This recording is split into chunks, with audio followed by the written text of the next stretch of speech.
Gear up for the future with Quantum University. Write your success story with our new age programs that shall be amongst the top 3 most rewarding careers in India and across the globe in the next decade.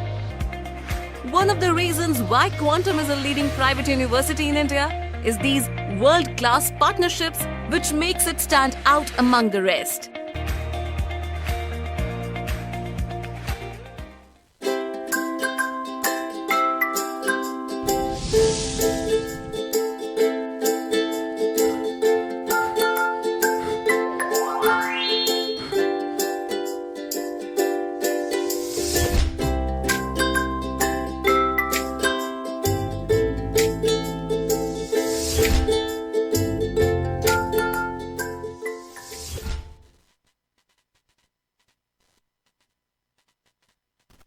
Good afternoon, LTV ki test of cartoon maha ming tabri sutara mochari numini am so ndak che khoi mayam da sangna ni ngam phangjagen ki dre masi them ta waro biroi dongcha da bakhra lai bedagi ni na masi idi dom mayam da phajana dom thogol tawjage maroi na khoi sanga express ki onthok pani da HTNC onthok pani jai ba cartoon se jeng bio khoi train gari am lak pagi sin ni train gari sino wanga pagi sin ni aduna ega BBS ki sidi dom any ucha uchek aduga map kari kra sidum symbolic oina utlaga dum utpa cartoon ya muin tawi adaman haibse sanaleba ngai dori lal loidinga da ai mu yorakada kuidre yamna section jo makal gi mi yoraklani khaini yu talab jarda marang kairani maitai nongsa laina paklani na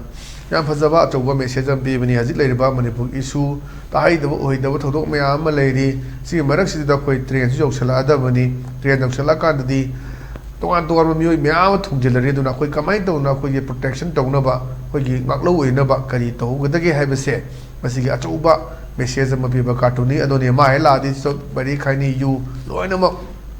mobi pothabam birak tab yaro am trok tab yaro aduna masi gi khoi leiri ba yam conservative oi ba society oi ba koi yam orthodox oi ba akoi gi dum ta kari the Hogadage, Peggy Lokopayabagi have said Dumba, Itil Lama Piba, Cartooni, Hyden Tamsage, the situation Sida, Train Laka, they Laka to Geratuni train, they Lidegi direct to Onga, Mumbai, they Kolkata, the direct to August, the Laka, the Ribani, a koi protect Tonaba, Karita Hogadage have a sea. Yamakana Boeba, but Tamni had an eye Tamsage. But the Lashna Koi, Sanalebaki, Loredana have it. Loredana sing you, what is Hanavania, Highlandisha, I'm a high. Labina, Pukri, Olaba Manipur, and Harapan as Amasna Kume. Tigada, Katanate, Angamba Mayamamsu,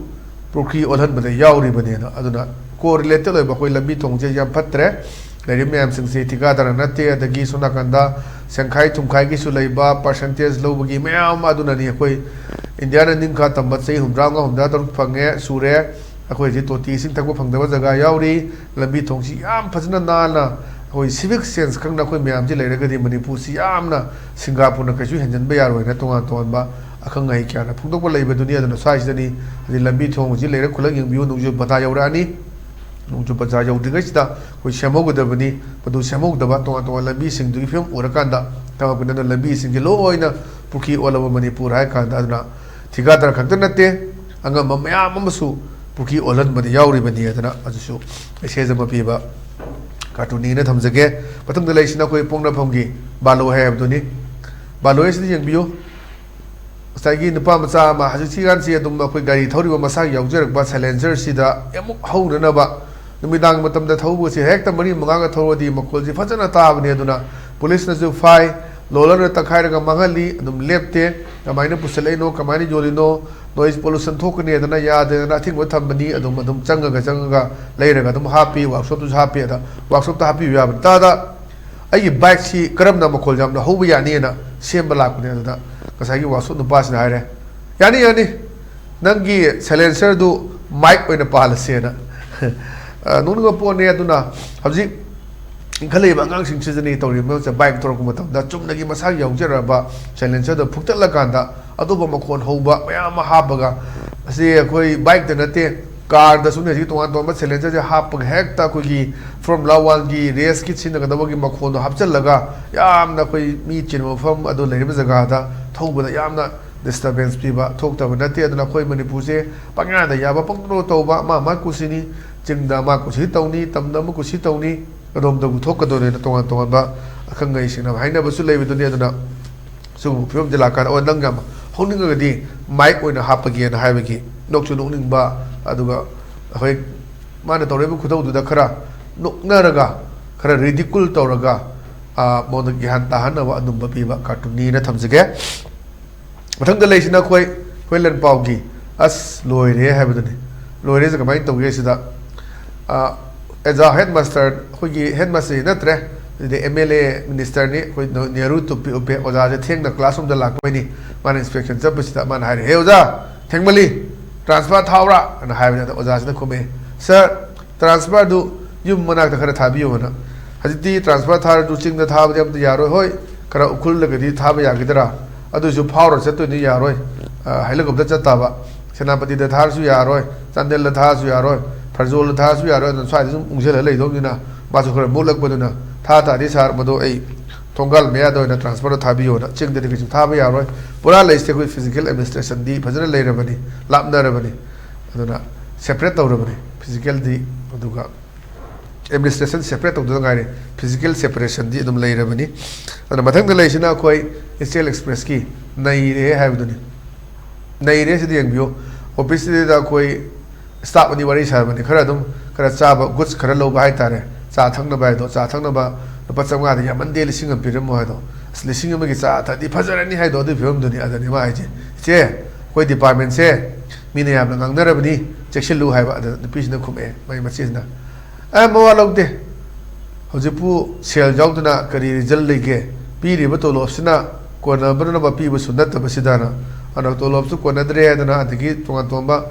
tha train tu trom de phang da ba oza sing ye strike to na han tawri dunia adana so me department am lam di file am adagi se table am adagi table am lam da lupa changa ising ma ji de koi corruption ye do pi bi wada to bi adagi biometric hap kani kana karom da legram biometric hap ma su ya chat chaga laga toramani ore halak badum tawra loire on card sinagadana phatana mong tana wan samuk changi be thoki bada tu ching da di thokpa ya da ba to ton ton me ama haji private farm sing loi si nei ngak tani to me am tawra kadara ha da sai da department da dom loi longna bani khang na ngak tani tong nei me am se on nei che khoi department che miniam ngang na bani che silu on hai kan da bawa logde haji ta sel jawduna kari result sing leige pi de botolop sisna kona na pi usna ta basidana hai ba dunia pajaba duna senja thumja se tum compulsory am oi ba tong dawiya da ba channa bi am oi bagi mong dani uji manipur lai se na du bi adum ba message am pi ba cartoon ni mathang da lai sina koi narol thodam gi hawa do leirang do hai dani hawa do leirang sida koi mantri amaga akoi MLA ga rai sana bane ada haire ibe masing do nungai han badi praja nungai mana tabra ne haji leirba case me ama lei biduni haji चेन्नब मैम हजी allegation पिरक्पा होय अदुगे proof evidence पी हाइना तौनो मैम लई मंत्री मंडल मैम अखोगी फ्लैश स्ट्रेट त चेन्नई कोली हाइबा मैम लईदिबदुनी हजी मथंग मथंग आइन थिंग्रबा लालुसिन मथंग मथंग लोकलकबसु लईरी ngaraang su khoi aina thingaba KCB gangmuna puthopagi wafam su leibani adu leibedu dani adura leisida ibe masing do nungai henbadi praja nungai manna tabrane na cartoon sing du khu thak ba hore dani amoram da praja nungai mani moida bisa piraga yum sa biraga adi iPhone leibiraga adi Bangkok ra chalhalaga moi nungai lina trasineba hai se dunia phajaba si su wan thok leiba cartoon ne thamjage mathang da leisina khoi Manipur News gi dasani habdani sina hai sini mayam da wangang mani gaipet thimje manage tawi phajabin singi damak lem na Bangkok chatpa halakpada ina khunna ba thorang tawri na ri tongan tono mayam allegation mayam lai tongan ton ba celebrity mayam ju chenabra chenadabra odo ko chapcha proof leite aduna ji hai duni be ma sing gun nga han mado praja nu han mada tabrai ba sidana mu phajabi singi damak lem na Bangkok chatpa halakpada ina khunna ba thorang tawri na ma'am ngang mode orang paduni aduna yengsi kana kana yauri kana kana yaude adu matamna dum purakani yadda mai mu phina ku pathamba yaroi adu gi podom tholak da poni mathang da laisina khoi People's Chronicle gi ni People's Chronicle gi motli mande na sezo khoi gi mantri se masa khoi gi matha sa gi senam ne haji haine re ba tongdari me sida the my secretary na hai bane sir the situation is not pleasant. Ajik situation che yam nungai bo oidre kedra gada viral comments me am laire so that yam boring oire and common nowadays. Now who is to blame? Anu hajik che yam common oire sini. Sir, the situation is not pleasant.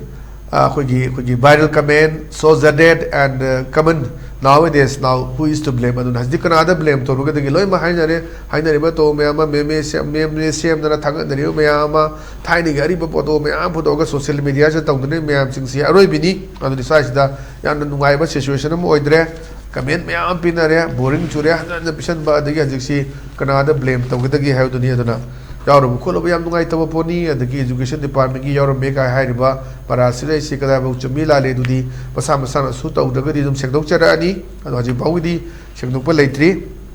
adon yengsi manipur phom se kamai lege de gedna sai me am se yum phom oira kanda cartoon ni sina ko tharak pani ne thamjage anu kasi gidi anu mele tv gi test of cartoon gi mahau patang so le senjere meng tabiri sing mo kana khorum jabgal na kaine de bathing ni jeri pini birasi.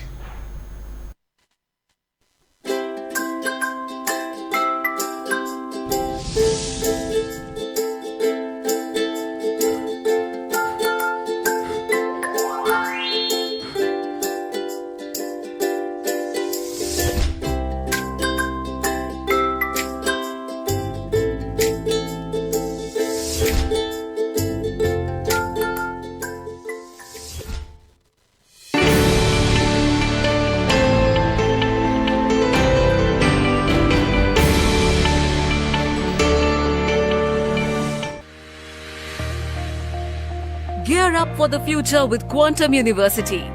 Write your success story with our new age programs that shall be amongst the top 3 most rewarding careers in India and across the globe in the next decade. One of the reasons why Quantum is a leading private university in India is these world-class partnerships which makes it stand out among the rest.